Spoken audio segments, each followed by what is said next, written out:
इस वीडियो के साथ एक मैं नई प्लेलिस्ट का आगाज़ कर रहा हूँ। इस प्लेलिस्ट का मकसद ये है कि आप रेगुलर वीडियोस के साथ जो छोटी छोटी टेक्निक्स और ट्रिक्स हैं उनके बारे में आप जान सकें, कार्टून एनिमेटर के बारे में। ये ट्रिक्स हो सकता है रेगुलर वीडियो में इतनी डिटेल से डिस्कस ना हुई पड़ी हो। यहाँ पे जस्ट बहुत शॉर्ट वीडियो में मैं आपको कुछ चीज़ें बताना चाहूँगा जो कि एनिमेशन के पॉइंट ऑफ व्यू से बहुत ज़रूरी हैं कार्टून एनिमेटर में।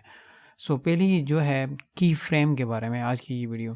हमें पता है कि कार्टून एनिमेटर में कहीं भी आपने एनिमेशन करनी हो तो आप टाइमलाइन पे जाके लेट से ये टाइमलाइन को प्ले हेड को आगे ले आए और यहाँ पे ऑब्जेक्ट को ड्रैग कर लिया तो इसके ऊपर एनिमेशन लग गई है अभी। तो ये हमें बता रहा है कि इस पैथ के ऊपर ये मूव करेगा। तो अगर मैं आप यहाँ पे क्लिक करेंगे ये शुरू में चला जाएगा और ये दोबारा इधर आगे इधर आ जाएगा।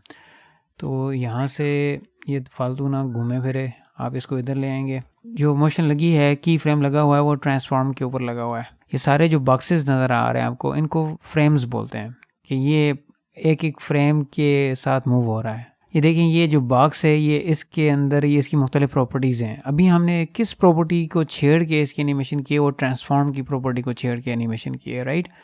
तो ट्रांसफॉर्म की एनिमेशन में ये पहला की फ्रेम इसको ये बताता है, ये अगेन सारे की फ्रेम है। की फ्रेम के ऊपर इसको की फ्रेम इसलिए कहा जाता है कि इस जहाँ पे ये डायमंड शेप का ये जो डार्ट सा लगा हुआ ये बता रहा है कि इस बॉक्स की इस टाइम पे क्या हालत थी।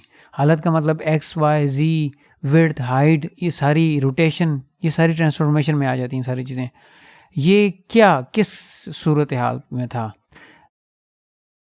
इसने बॉक्स की इन्फॉर्मेशन सेव रखी हुई है। देन ये वाला जो नेक्स्ट की फ्रेम है हमारे पास यहाँ पे, इसने इन कोऑर्डिनेट्स की जो फीचर्स हैं इधर सेव किए हुए हैं। इधर आके आप इसको रोटेट भी कर सकते हैं, बड़ा भी कर सकते हैं।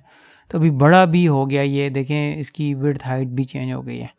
तो की फ्रेम बेसिकली कर क्या रहे होते हैं, की फ्रेम आपकी ये जो ट्रांसफॉर्म लेट्स से ट्रांसफॉर्म की फ्रेम की मैं बात कर रहा हूँ, इसमें इस तरह की इंफॉर्मेशन सेव होती है।